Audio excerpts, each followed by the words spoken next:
Netflix released an original film called The Christmas Chronicles 2, a sequel to, obviously, The Christmas Chronicles, and I gave it a watch, and I have a lot to talk about here, so let's just jump right into it.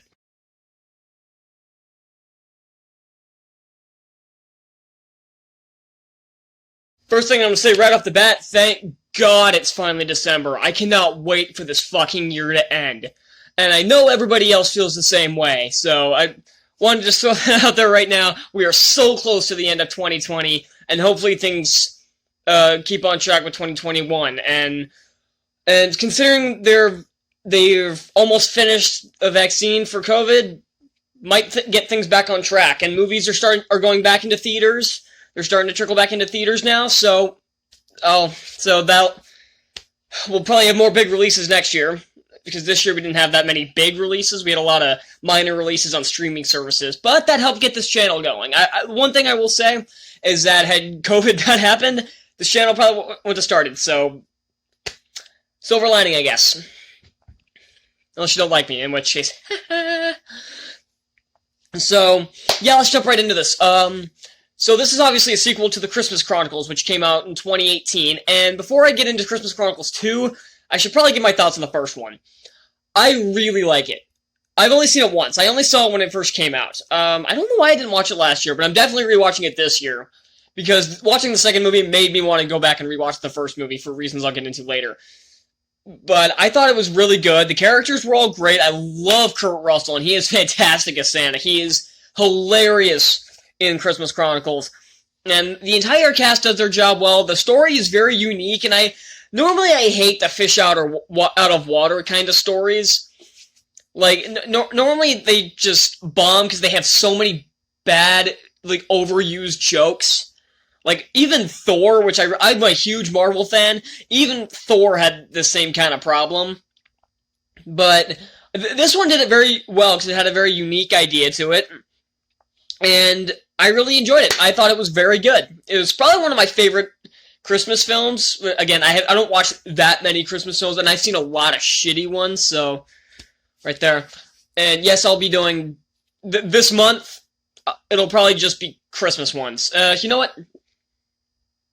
I'll do at least one Cinematic Disaster and one Diamond in the Rough for Christmas this month. I mean, I've already got my next Cinematic Disaster and Diamond in the Rough set, and it's too late to change that now. So I'm gonna do those. Those will be coming in the next few days. But not the point. Christmas Chronicles, very good. I think the grade I gave it when I wrote it down, I think I gave it a B+. Or maybe I gave it a B-. It was in the B range somewhere. But I really liked it. And then this year comes Christmas Chronicles 2, which I didn't even know was coming until, I think, October, actually, because it was PSA testing week, and since I've already taken I took my SAT last year, so I was just sitting in the auditorium with nothing to do. I could have stayed home, but I didn't. So I was just, like, screwing around on my laptop the entire time, and all of a sudden, I don't know why, but I looked at the Christmas Chronicles, and all of a sudden came Christmas Chronicles 2, 2020 film. I'm like, what the hell is this? Why haven't I heard anything about this? And I click on it, and I'm like, oh my god, there's a new Christmas Chronicles movie coming. Why didn't I know this? I'm always ahead of movie news. Like, whenever news about a movie comes out, I'm among the first to know about it. So, because I keep track of that stuff like it's my religion, so I'm really shocked that, A, they made a sequel to it. I'm not sure that really needed a sequel. And 2, that I didn't know about it until I randomly found it on the internet. But yeah, that was interesting. That was an interesting experience. So, then this movie comes out. I don't see it for a few days because I was really busy. So, I did get around to seeing it a few days ago. And the reason I didn't do this review earlier is because I've been trying to collect my thoughts on it. And final thoughts and total thoughts, it's okay. Not as good as the first one, but it was alright. I thought it was decent enough film. So let's jump right into it. The plot of this one is an elf who has turned into a human named Belsnickel, played by the kid from Deadpool 2, the guy who could shoot fire. I don't remember the character's name, I don't remember the actor's name, but you know what I'm talking about, the kid from Deadpool 2. He looked like Ned from Spider-Man Homecoming in Deadpool 2. and he's here, and that kid grew like 2 feet. That kid grew like 1.5 feet, I swear. But yeah, he plays an elf who was turned into a human for naughty because he was being a bit of a troublemaker in the workshop and causing mayhem. So, and then he drags Kate Pierce from the first movie and her new possible stepbrother to be Jack, I think is his name, with him to the North Pole so he can infiltrate the workshop and steal the star off the top of the tree. Or there was some, I don't remember what it's called, but there's a star like inside the star that powers, like I guess powers the workshop, I guess, and powers the city. And without that, well, it's self-explanatory. And Santa goes and then a bunch of other stuff happens, and that's the main problem with this movie, is that it's just a bunch of stuff. It's a lot of meandering in different locations for a while, and they don't really have much time to settle in. Like, the first movie, they had one goal. Get Santa his hat back, because his hat powers his magic. And then get his sled back, and his reindeer back. They had one goal. This one, they have one goal, but then they have to do a bunch of other little stuff. It's like another fucking scavenger hunt movie. And I hate scavenger hunt movies. They're so dumb. That's one problem I have with The Rise of Skywalker. The first third of the movie was a scavenger hunt, and it was so... That movie sucked anyway, but... Yeah, that review I made, where I gave it a C+, that is no longer relevant. That movie sucks. So, yeah, that's the main problem. It's just a bunch of stuff happening. And also, my favorite character from the first movie, Teddy Pierce, Kate's older brother, is virtually kicked from the story here. In the first one, he had the best character arc. He was like a car thief and like a petty criminal, I guess, but after like meeting with Santa and helping him out, it helped him turn his life around. And I thought that was a very compelling arc for the character, and he was very entertaining to watch. This one, he's barely in the movie. He has, I think, 10 lines. He doesn't get to go with Kate and Jack. Hell, I think they could have just removed Jack and replaced him with Teddy. Nothing changes. Absolutely nothing changes. So, that pissed me off right off the bat. The second they went to the North Pole without him, I knew, I'm like, he's not even going to be in this. He's going to show up at the end for like another 3 lines, and that pissed me off right off the bat, because I really liked Teddy in the first one, and he's virtually nowhere to be found. The mother's back. She's, again, much like the first one, she doesn't have that much screen time, but it's much less offensive than Teddy. I think she has like twice as many lines as Teddy does. And so does her new boyfriend, Bob, who is Jack's father, obviously. And I like Bob. I think he's a perfectly cool guy. But then they do that same bullshit where Kate doesn't want her to get engaged to Bob because it'll be like they're forgetting her father. I hate plots like this. Every time I see a plot like this, I get so pissed. Wasn't there already a movie this year that did that? Was there? It'll probably show up in text down in post, because I can't remember. But I swear another movie did this already this year, and I got pissed off at that one too. I hate this cliche. It is so played out, and it is never interesting, because you know exactly where it's gonna go. So, yeah, I'm crapping on this movie, and then they make a new star with more elves, because Belznickel makes the elves go, what do they call it? Do they call it Elfsbane or something? He sets this thing loose on the elves, and that makes them like virtually go nuts. You remember the purple thing that in Despicable Me 2 when the minions turned purple and they started going absolutely nuts? Same concept, except they don't turn purple. They don't really change. They just start acting. They just start freaking out and do a bunch of other weird shit like.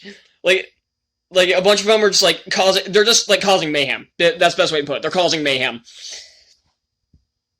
And then Belznickel gets the star from Santa and Kate. He steals it from them. And sends them back in time to 1990. And the most convenient placement of a character happens. I'm not gonna say who it is, but you can figure it out almost immediately. Me and my sister figured it out almost like the second we saw him, the second he started talking this kind of inspirational wisdom to Kate, we figured out exactly who it was. And I think you can already guess who it's going to be, considering it's time travel. You can guess, and if you saw the first one, you can guess who this character is. And then they also pull a big... They repeat elements from the first one. Like, there's another big song and dance number with Kurt Russell. And the first one, it was funny because it was he was singing in the middle of a jail cell. The circumstances were funny, the lyrics were funny, and just what he was doing was just so bizarre, it was hilarious. This one, he's just singing in the middle of a dim-ass airport. It's not... The song isn't that bad. I think the first one's song was better. Again, these songs aren't that great. They're like the most base level Christmas song you could think of.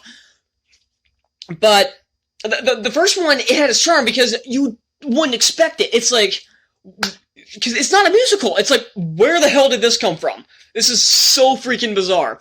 And then this second one comes along, they just do it again. You're not like, oh my god, they're doing this. No, because you already saw it in the first movie. Okay, once again, I'm shitting on the movie. Let's talk about the positive stuff, because there is a lot. The acting is very good. I like the new characters. I like Bob. I really like Jack. He does way more than Kate does.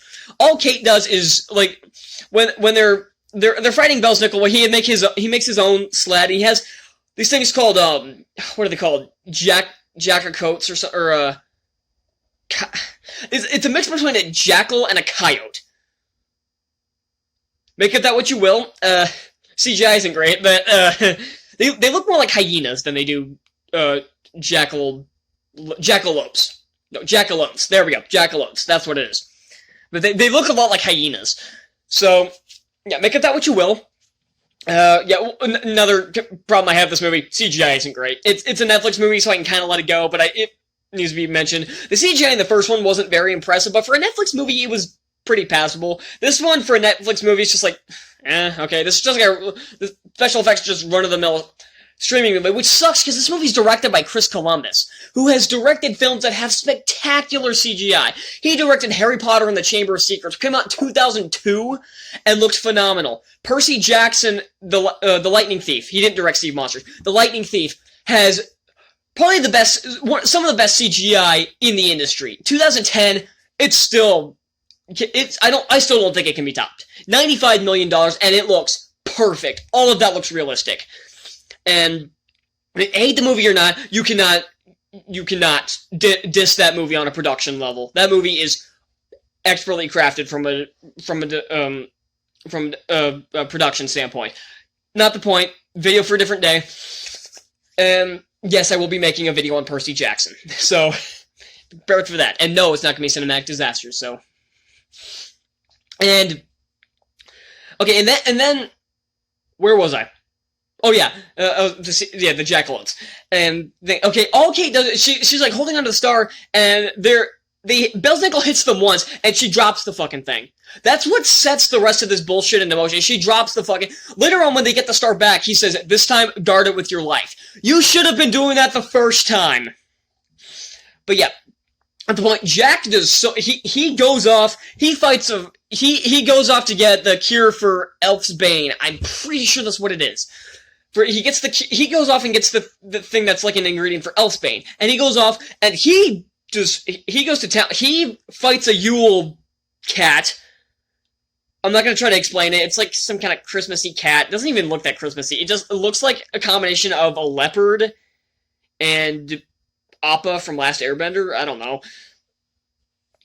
But, and then he goes back to the village. He goes to town on the elves with a frickin' Nerf crossbow. They're all causing mayhem, and he's dodging everything, and he's shooting the crossbow, and he's going to town on those elves. And then he goes up and fires the cannons that sprays out the cure. This guy does everything in this movie. Santa does less than Jack does in this movie. And yeah, so that's just weird. And of course, you know where they're going with Belsnickel. They're not going to beat him by force. You know exactly what happens with him in the end. I'm not going to say what happens if you don't, but I guarantee 99% of you can probably figure out how this ends with Belsnickel. And okay, yeah, other positives on this. the story is still coherent. It's not a bad story. I just feel like I've seen this before. I've seen all these problems these characters are having. I've seen all these different scenarios before. I've seen this musical number before. It was in your successor, or your predecessor. Successor. Wonder if they're gonna make a Christmas Chronicles 3, because this one's doing pretty well from what I've seen. This one's doing just as well. Maybe not just as good, but it's doing pretty good. I like Kurt Russell's wife plays Mrs. Claus. She does pretty good. Again, all the actors do their job, and Teddy, for the 10 lines he has, he's pretty funny, actually. He has some pretty funny lines in this. The writing is still very good. I don't know if it's just the actors, but the jokes they say are actually pretty funny. I do enjoy watching these characters, even if some of their circumstances are cliched, and I've seen them done 1,000 times. But as long as you... That's the thing about movies. Even if your script isn't that great, if the performances shine and make the script less painful, like, make the script sound better than it actually is, it can still work. I know people will say, no, if it's a bad script, it's a bad film. Not necessarily. This movie doesn't even have a bad script. But if the performances can make the script more believable and more entertaining, it can save the movie.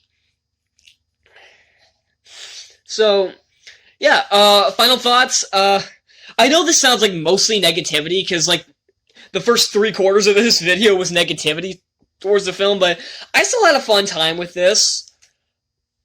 If you like the first movie, you'll probably like this one too. If you didn't like the first one, this probably won't change your mind. You probably won't like this one either, because it's kind of the same thing as the first one. I feel pretty much the exact same way as the first one, but I think the first one was a bit better. So, yeah, I'd recommend this one. It's still pretty good. It's not like I'm never gonna watch this again. I'll probably watch it again eventually, but I definitely need to go rewatch the first one, because I may have I may have even more respect for it now, because it's not even that a movie has to suck for you to appreciate the predecessor. It's just, it has to be just a little less good for you to appreciate it. So, that's all I'm gonna say. I'm going to give the Christmas Chronicles 2 a C+. Did my voice just kind of give out there? Kind of... Sorry. Thank you all so much for watching. I'm so glad it's December. I know you are all too. Comment down below, what do you think of the first movie? And if you've seen this one, what do you think of this one? Which one do you think is better? What other Christmas movies do you want me to review? Because I'll take a look at some. I know, because I have a few different ones I could make for Cinematic Disasters or Diamonds in the Rough. So if you have any, comment that down below. Be sure to hit that like button, hit the subscribe button for more reviews like this, and I'll see you all next time. Bye!